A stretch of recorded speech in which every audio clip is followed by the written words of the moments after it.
James Arthur. What's happening? So good to see you. Good to see you too. And I feel like you always look so composed. Do I? Yeah, even though your life is hectic because you just got back from NYC, right? Yeah, NYC, yeah. I don't know how I look, but I'm probably always having an internal breakdown or something. But you're like a swan, though. You're gliding, but it's all... I'm just sort of breezing through at the minute. I'm all right. Feel good. Right, so the new single, Falling Like the Stars. That's right. What's the 411? Tell me everything. Well, this album that I'm bringing out, because I'm sick of talking about myself, I'm just... You know, like, Say You Won't Let Go. Do you remember that song? Mm-hmm. Global hit, no big deal. We were rinsing it on my show, thank you very much. Yeah, Do I remember it? It's a billion streams. Radio support, hello. Not many streams, just a billion streams. It's a global hit, you might recall. But yeah, the sort of the nature of that song was like from my imagination. It wasn't necessarily from my own life. So it was, you know, I've made a conscious effort to make this album, you know, about other people's stories and trying to get into the heads of other people. So yeah, like that's kind of the theme of the whole thing. And this song is kind of, it feels like Say You Won't Let Go Part 2, in the sense that it's talking about, you know, just being in love and just, you know, how that feels and how, you know, how passionate that can be. Love that. And the album.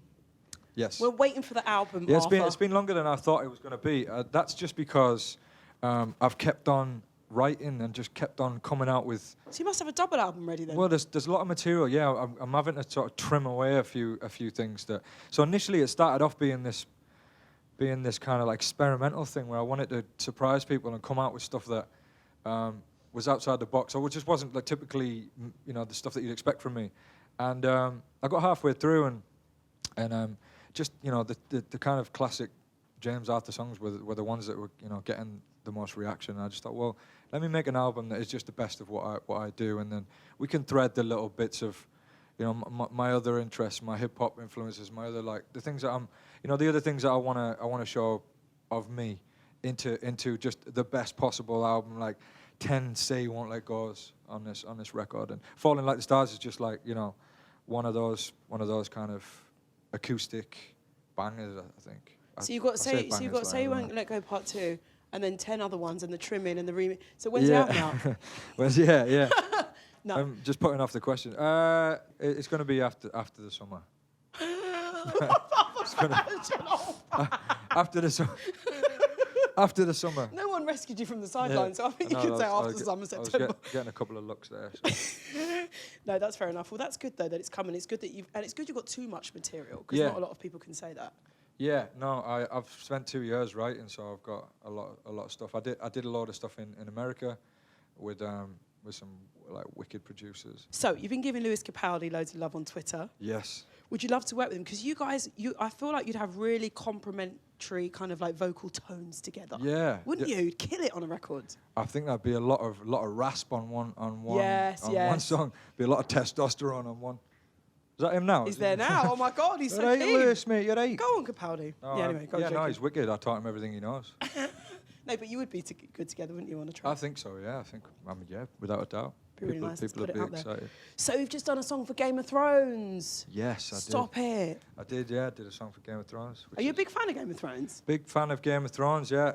I was a latecomer to Game of Thrones, but yeah, I like I'm so late. I'm not even on it yet. You're at not least this even on final it? season. It's too late now. All I know is that people are saying, "Not today" on Instagram. I don't even know what that means. Yeah. What does that mean? Yeah, that was a line that I was a bit... I'd rather use it, because that seems to be the line they use in like Fast and the Furious, stuff like that. Not today. Not No, today. but Hashtag. It kind of works in Game of Thrones somehow. But yeah, it's a big deal, the not today. The not today thing. And what's the craziest thing that's ever happened to you on stage? Craziest thing. There was one radio DJ dared me to go out on stage with my flyers undone. Why? And who? What DJ? It was from one of the other stations. Once I'd walked out on stage, which was the dare, I was then meant to zip her up. But you forgot. And yeah, so... So did you let it all hang out? Someone else did that. Slash did that, didn't he? Nothing popped out. I made sure everything was nicely tucked, but the press the next day just had a field day. They were like, James Arthur was flying low, James Arthur... We get that on Google. His willy was all unsure. There was a lot of unfair media that followed that. Craziest moment ever, like you were like, OMG. It's a really good question. I always say when I made the Miraculous comeback, I always say that. I think that's probably it, is like What, when you thought it'd all gone peaked on? I'll never forget the day. Like on the same, everything happened on the same day. For like 2.5 years, I was like, I'm done. I'm on the scrap. What dates were these? Because this is nice. Let's go back. This was like, I mean, when did I release? You did X Factor, that right? You won. global What year was hit, that? Say You Want Like God, it has 1 billion streams. When did I release that? That was. Is that 1 billion streams? You don't need to keep promoting it. September 16th of September it was. So it was probably like a week prior to that. So first week of September 2016. Right. And I'm sitting in my flat and I'm about to release this song. We tried to get a label in the UK to distribute the song, and no one would. I was sort of blacklisted, effectively. Well, because you're out of order, weren't you? You said naughty naughty things. things. I was a bit of a naughty boy, yeah. And I was lucky enough to have Sony, Columbia, and Germany, you know, put all the money into me releasing, and it came out and it flew to number 1 on iTunes at the time, and then all the labels came in, and obviously then I re-signed to Psycho. And you were like. That happened on the same day. Psycho asked me to come back. They asked me to perform on X Factor, which I thought was, never going to happen. Why would that ever happen again? After did the Cowmeister get on the blower? He did, and he was very humble, and he was, thank you very much for like accepting us again. We made a mistake, and then it was like, oh, you've been A-listed on all the radio stations, all on the same day. This all happened for me, so it felt like. Like all my dreams had come true, and like because I'd spent 2 years thinking I'm done. That's me finished. So. What was the biggest lesson that you learnt around that time?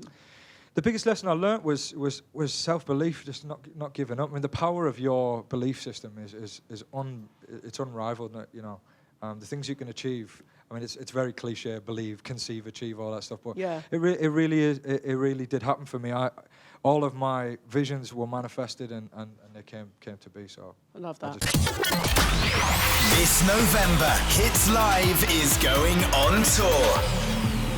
See the biggest hits live in Liverpool, Birmingham, and Manchester. Book your tickets now at hitslive.co.uk.